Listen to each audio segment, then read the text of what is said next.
ઉમરાનું અને દ્વારનું પૂજન શા માટે કરવું જોઈએ? મહાદેવન આપણા વૈદિક હિન્દુ સનાતન ધર્મમાં ઉમરાને ખૂબ પવિત્ર માનવામાં આવે છે. કહેવામાં આવે છે કે ઉમરા ઉપર માં લક્ષ્મી અને ગણેશનો વાસ છે. ઉમરો જેટલો પવિત્ર એટલું ઘર આપણું પવિત્ર રહે છે.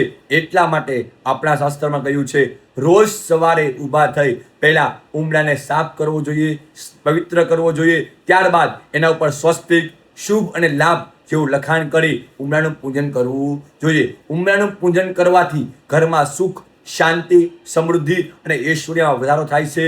ઘરમાં આર્થિક તંગી દૂર થાય છે. માં લક્ષ્મીની કૃપા રહે છે અને સારા એવા કાર્યની તમને સિદ્ધિ મળે છે. જો તમે નિત્ય ઉમરાનું પૂજન ના કરી શકો તો તૈયાર સ્વસ્તિક અથવા શુભ અને લાભ જેવા ચિત્ર, પ્રતીકો પણ ત્યાં લગાવી શકો છો. અને ખાસ મહત્વની વાત, ઉમરાની અંદર પ્રવેશ કરતી વખતે ક્યારેય પણ ઉમરાની ઉપર પગ રાખવો જોઈએ ને, જેનાથી ઘરમાં વાસ્તુદોષ ઉત્પન્ન થાય છે અને માં લક્ષ્મી નારાજ થાય છે. આવા જ જ્યોતિષ અને વાસ્તુના વિડીયો જોવા માટે અમારા પેજને ફોલો કરો. વધારે માહિતી માટે અમારો સંપર્ક કરો. મહાદેવર.